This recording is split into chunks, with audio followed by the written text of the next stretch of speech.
Marvin, 7-8 minutes.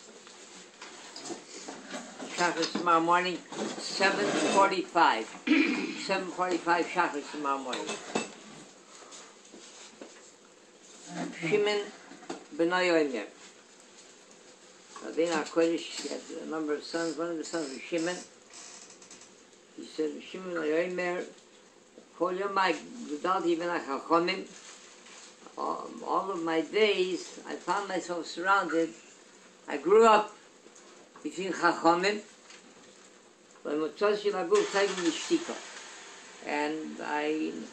there was nothing more beneficial and better for a human being than shtika, than silence, being quiet.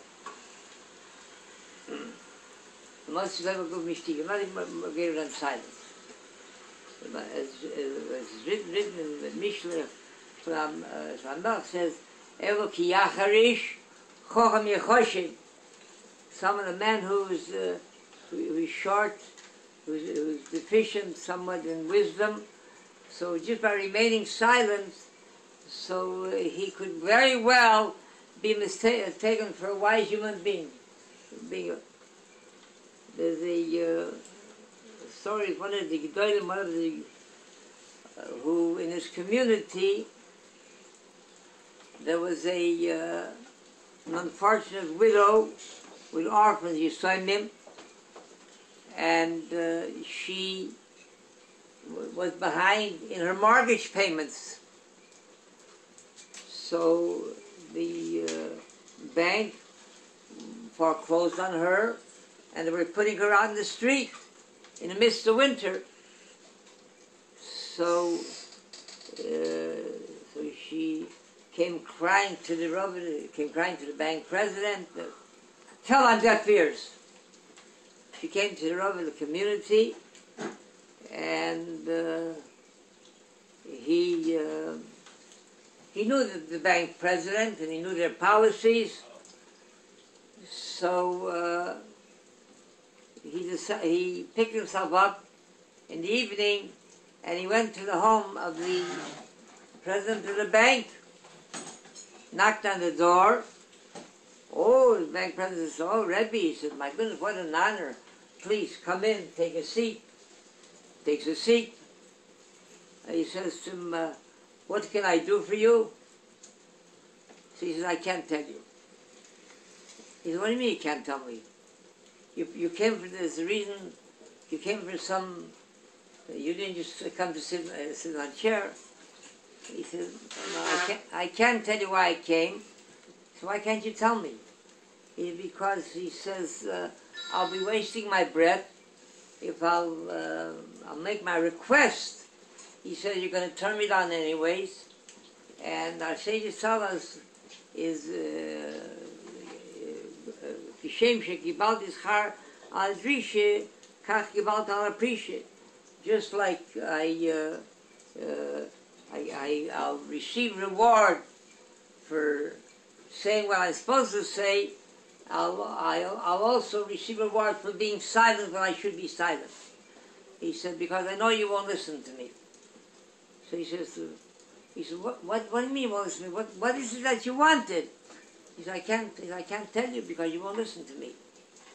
So again, he pleads with him again and again, and until finally he says to him, please tell me what is it that you came for. So he said, I'll tell you what I came for. He said, there's a very unfortunate widow here in the community with orphans, and you are so heartless because of your bank policies. You're going to take and put her out in the street, a widow with orphans? That's what I came to you for. He says, Rebbe, what could I do? This is bank policy procedure. If I told you I don't want to tell you what I came for because I knew you wouldn't listen to me. Of course, the end of the story was that he did listen to him, and they withdrew the mortgage, and she ran out. So sometimes better to be silent. You can accomplish much more than by speaking. Also, Hillel, amongst the many things that Hillel said, he said,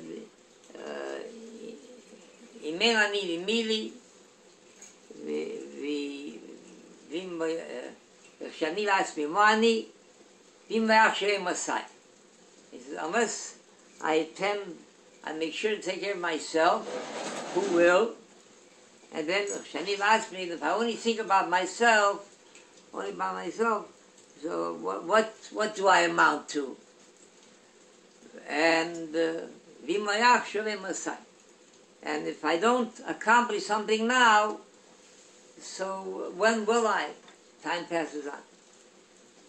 He also said, Shama, where it says in Brachas, Shama koil tzvacha b'yir.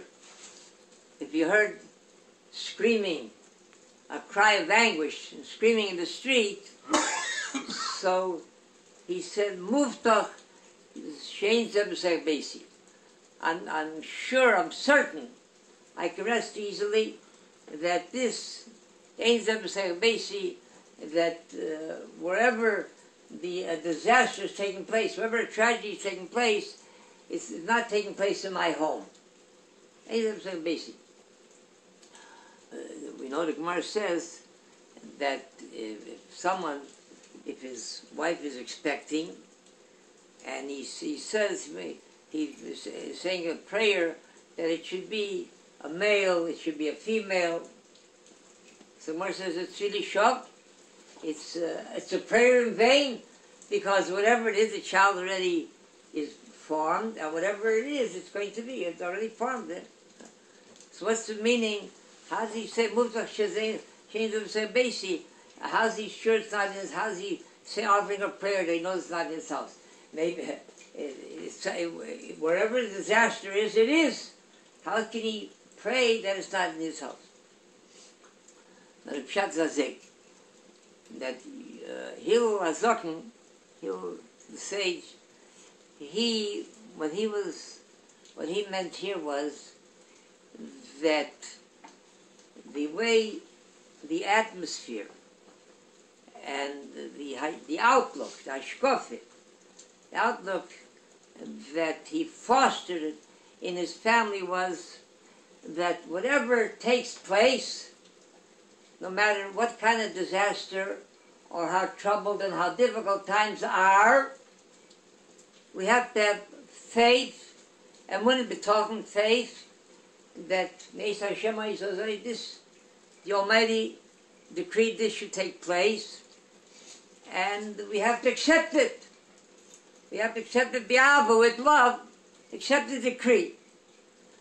So as a result, he was certain that in his home itself, even if heaven forbid there was a disaster, there wouldn't be any screaming, any crying, any renting, wouldn't be renting the ground, wouldn't be tearing the hair from the head.